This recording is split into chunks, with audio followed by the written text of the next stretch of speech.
Hello, welcome again to the Talking Michigan Transportation Podcast. I'm your host, Jeff Cranston.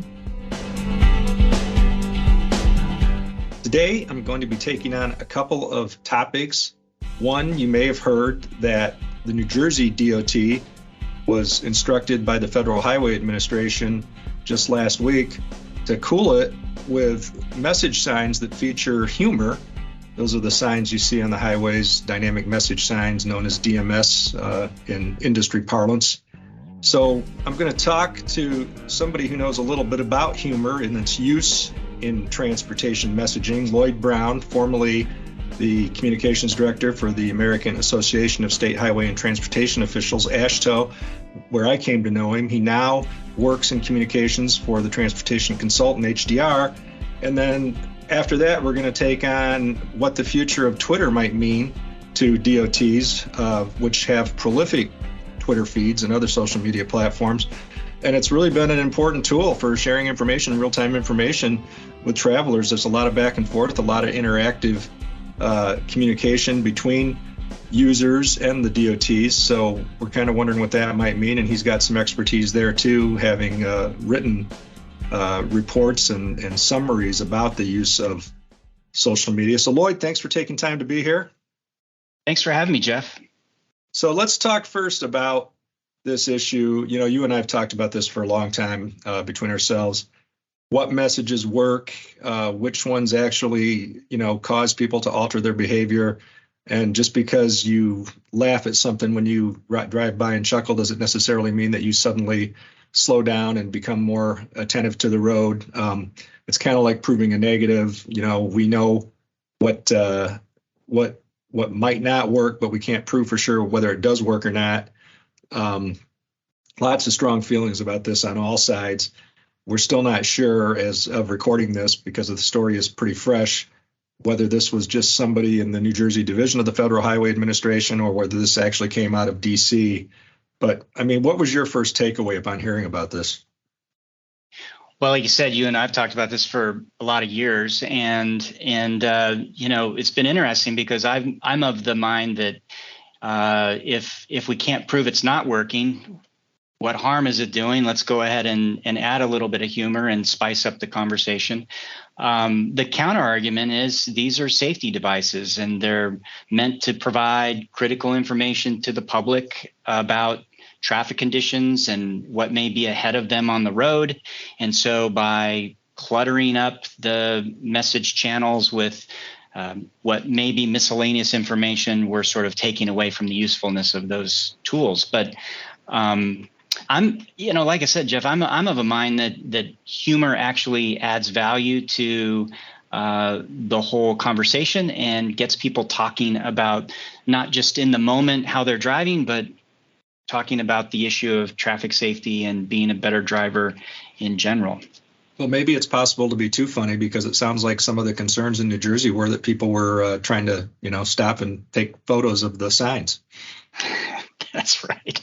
That's right. There was a tweet that they sent out that said they wanted people to stop pulling over and taking pictures of their signs. The messages were maybe a little bit beyond what a few other states have done. I know that one of the real famous ones is keep your head out of your apps, and some of those sorts of that originated in Iowa, didn't it?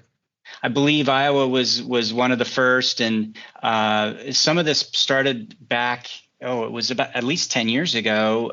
Some of the states got together and began sharing messages about May the 4th, and they did a Star Wars theme. Yeah, and May the 4th be with you. Yeah. May the 4th be with you, and some of those things. So I believe that's where some of this started. But when you look at humor, the science of humor, it's really a tactic that improves people's memory of a particular item. When you have something that's humorous, it's more sticky. It leads to an ability to recall the words and the messages. It's like creating a rhyme. That's right. That's right. And once it's sticky, then people are also more likely to share humor. It can increase it can humanize a bureaucratic voice so that it's more relatable, and people then increase their trust with that brand or organization. And that's something that I think social media in general has led state DOTs to maybe try a little bit more, because we've been able to do that in our social media accounts. And that, I think, led us into trying some of this on the changeable message signs as well.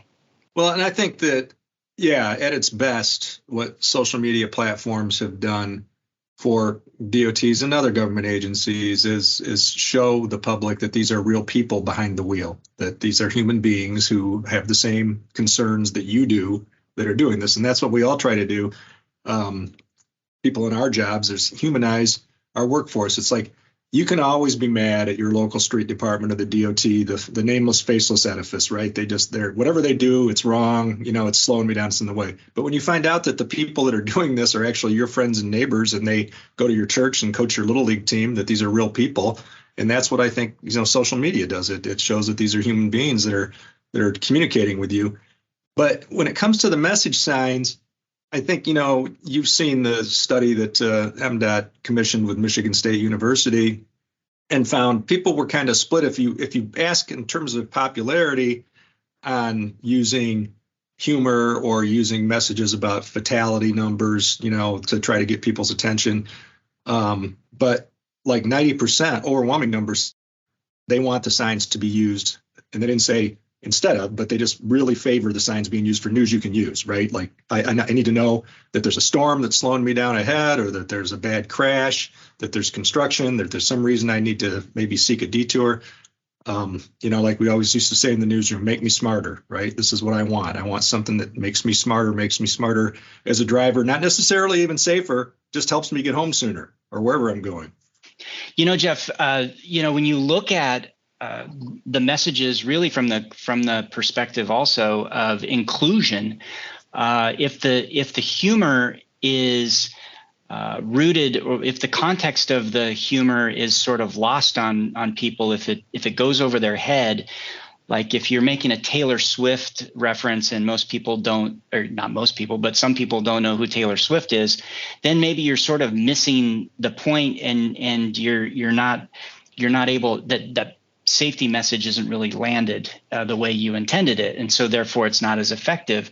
Similarly, in transportation, we use all these acronyms and we've got this jargon, and it's anti-inclusionary. So the humor, when it's used, needs to be done in such a way that the most people can relate to it and understand the message that it's trying to convey.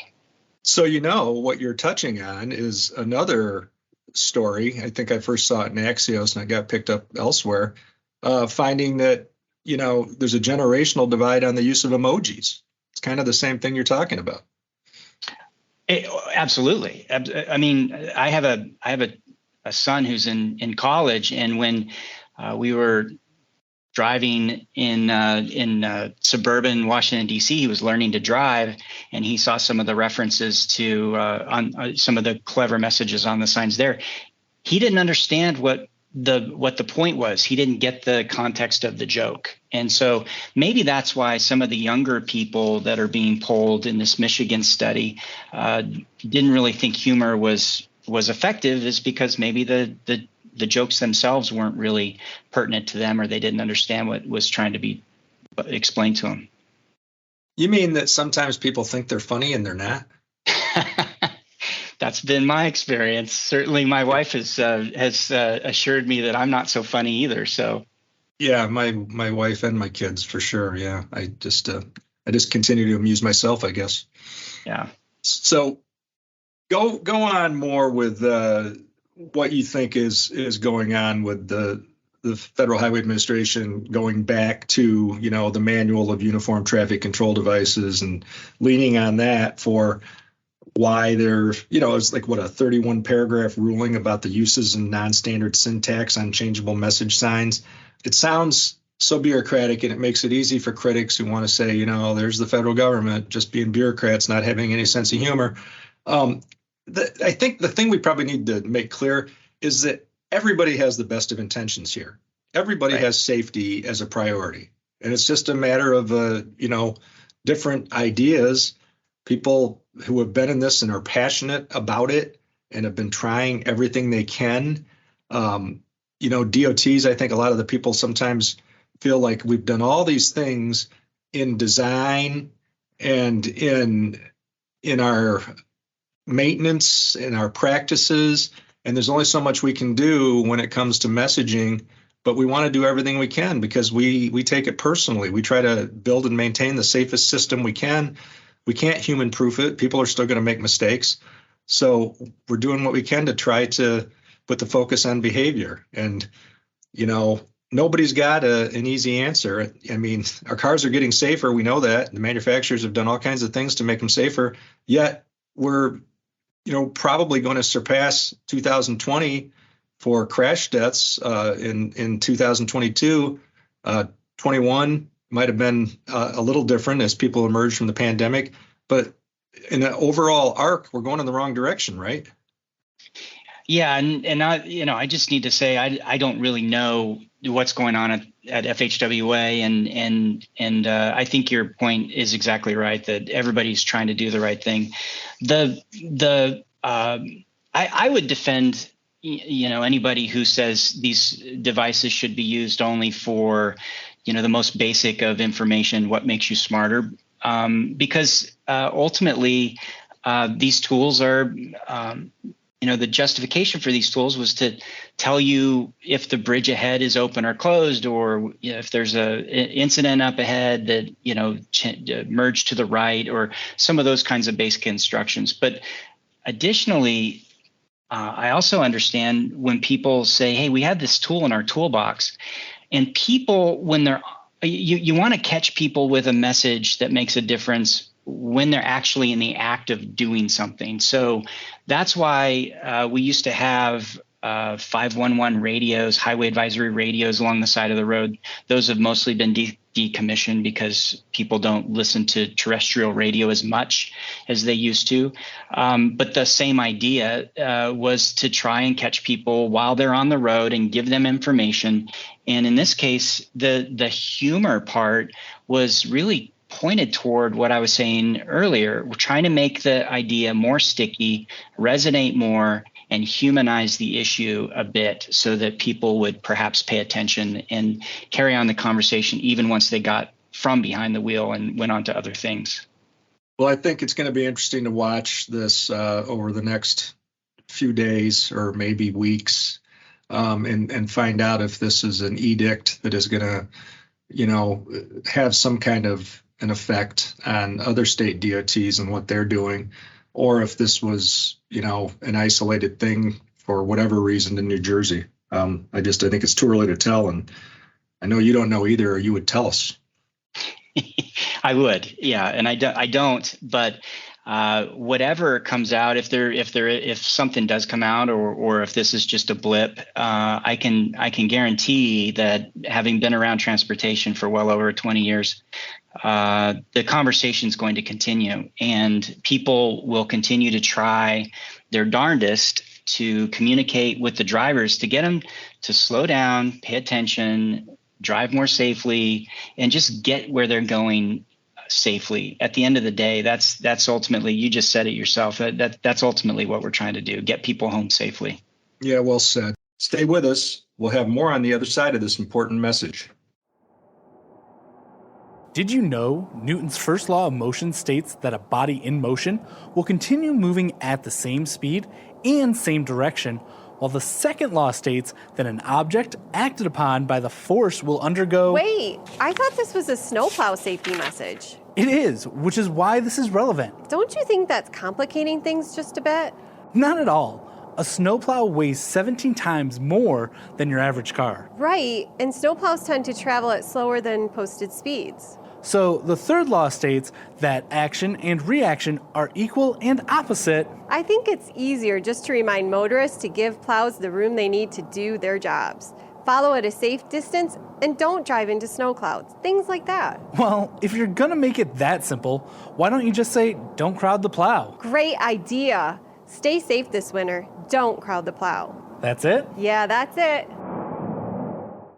Let's jump to the other topic we were going to discuss, your suggestion, and a very good one, I think, to talk about Twitter. You'd have to have been marooned somewhere in Antarctica not to know that Elon Musk, after some back and forth, he was going to buy Twitter, and then he wasn't going to buy Twitter, and in the end, he couldn't get out of the deal. And so now he's making radical moves to try to make it profitable, and that has a lot of people concerned, a lot of people angry about the lack of safeguards, things that are already going away in the name of free speech, which, you can call it that, but it's arguable that, free speech is not absolute. Let's explore what it means, because and you have some history with that. As you put it, a critical foundational communication channel for DOTs and other government agencies, but specifically focusing on DOTs and how we get information to people and interact with people. With our main central feed at MDOT in Michigan, and then our region feeds on top of that, we communicate with some 210,000 people that way. And I know some states have more. We use Facebook prolifically and other platforms, but Twitter alone it's probably the most interactive, like in the moment of all those things, right? It really is. It's become sort of the newspaper of the 21st century. People go to it to get the most up-to-date information in an urgent breaking news kind of moment. So the times where we see the DOTs really rise to the occasion during weather events, like what we saw in New York and up in the upper Midwest over the last few days with the big snow, people will turn to Twitter. They'll turn to Facebook, maybe to a lesser extent, but definitely to Twitter, to see if there's any information about how the DOTs are responding, or what the local emergency officials are doing to clear roads or help people out in certain situations. So it's become that critical foundational communications element. And it was really interesting. I wrote some of the first reports for AASHTO back in around 2010. I think we did our first social media report on state DOTs, and at the time there was a handful of DOTs that had Twitter accounts, and we just watched as every year more and more DOTs came on board with Twitter in particular, and Facebook followed a little bit slower behind it. But what they found was it was this great way. It sort of took the place of radio. You could broadcast out information. But here we are now in 2022, almost 2023, and the whole tenor and tone of the platform has changed. And so it leads me to wonder if in a situation of maybe a governor or maybe somebody in some high level decision making authority says, okay, for whatever reason, we're going to leave this platform. What does the government agency do in that sort of situation to replace the utility that Twitter now provides to reach so many people? And that's what has me kind of concerned as a communications person and somebody who's concerned about the quality of public information that's out there. Well, where do you think this is going? I mean, I think it's possible that some governors in some states, if not even the Biden administration, say, you know what, we're just not going to participate in this anymore. It's become too much of a free-for-all, too much of the Wild West, too hostile, too many fake accounts, parody accounts that, do little things to distinguish themselves, but look very much like they could be an official government Twitter feed. I know it's hard to predict the future, but I mean, these are all things you've been thinking about. I think that is a potential for sure. I think the other thing is that more and more people, individuals in the public, say, I'm just not going to participate individually. So what happens in those situations, if they don't cancel their account, the DOT might still show 500,000 followers on Facebook, but when they send out a message, they're really only communicating with a much smaller fraction of that audience. So in effect, what we think is this bigger reach is maybe not getting the kind of reach that we think it is. So there's that could be happening too. People could be voting with their feet and walking away. Yeah. And, Tom Nichols, who's, a writes for the Atlantic Magazine and is a scholar and is on a lot of podcasts on the news a lot, commenting on current situations. And I heard him on the Bulwark yesterday saying that he thinks Twitter, because of ease of use, he doesn't see himself jumping to Mastodon or something else that he thinks could be clunky, and Twitter, because of its format, is just so easy and so, I guess, intuitive. And he said a lot of these people that say they're leaving are just like people who said they're moving to Canada, and that ultimately they're going to stick around. But who knows? I could see just what you said. I could see this exodus picking up steam depending on what happens over these next few months.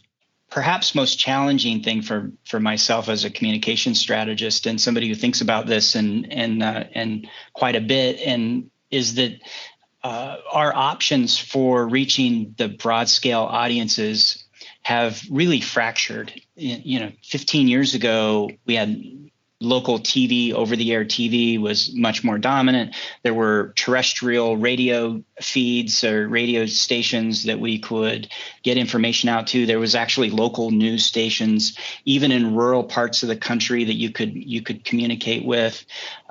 So much of that now has become consolidated, and the newspaper industry, as you and I both know, Jeff, has changed dramatically. So these opportunities for these broad-scale mass communication platforms that were efficient and that government agencies could tap into for delivering information are not as available to us as they were. And so that's why Twitter is so inviting and accommodating to the government agencies putting out information. And I feel like some of our strategy, the part of our brain where we really think about in our communications business how we're doing what we're doing, has maybe atrophied a little bit. We've gotten a little too used to just putting out a tweet and not really thinking about strategically, are we catching the audiences and are we giving them the information that they need, where they need it, and when they need it? Yeah, I think that's a good point for all of us. We should always be thinking about that for sure. But I do think I'm really glad you brought this up, because obviously I've been following this story very closely with Musk and everything that's going on, but I hadn't really thought, and our social media coordinator, Jesse Ball, who's very, very good, has updated me and said that, we started to lose followers right away when the sale became final, but that they seem to be trickling back. But, I think it's going to be fascinating to watch where this goes and whether or not another platform emerges, whether it's former, Twitter employees working with somebody else. Something's going to be out there, either because of, a reset at Twitter itself, or because another platform rises up and says we can do this and do it better. But it'll be fun to watch. It has been fun to watch. It's been fun to sort of be around the rise of social media and the evolution of mass media in particular. So this is just another chapter, and the people who are thoughtful and leaders in this space will at least be asking the questions. Whether it changes our course, that's left to be decided, but asking the questions and really thinking about it strategically, I think that's the key thing that I would advise people to be doing right now. Yeah, I agree. And I think, lawmakers and policymakers are going to have a role too. There's definitely going to be more congressional hearings as time goes on, and more of these things will be, for better or worse, will be litigated that way. Well, thanks, Lloyd. Two good topics. I'm really glad you could make time today, and I appreciate it as always, and really hope you and your family have a great Thanksgiving. Happy Thanksgiving to you, Jeff. I hope you enjoyed this week's edition of the Talking Michigan Transportation Podcast. You can find show notes and more information at either the Buzzsprout site or on Apple Podcasts. I also want to thank the people who work on this podcast and make it as good as it can be each week. Chiefly Randy Debler, who does the audio editing. Also Jackie Salinas, who puts the transcript together. Jesse Ball, who proofreads the show notes. And Courtney Bates, who posts the podcasts on the various platforms.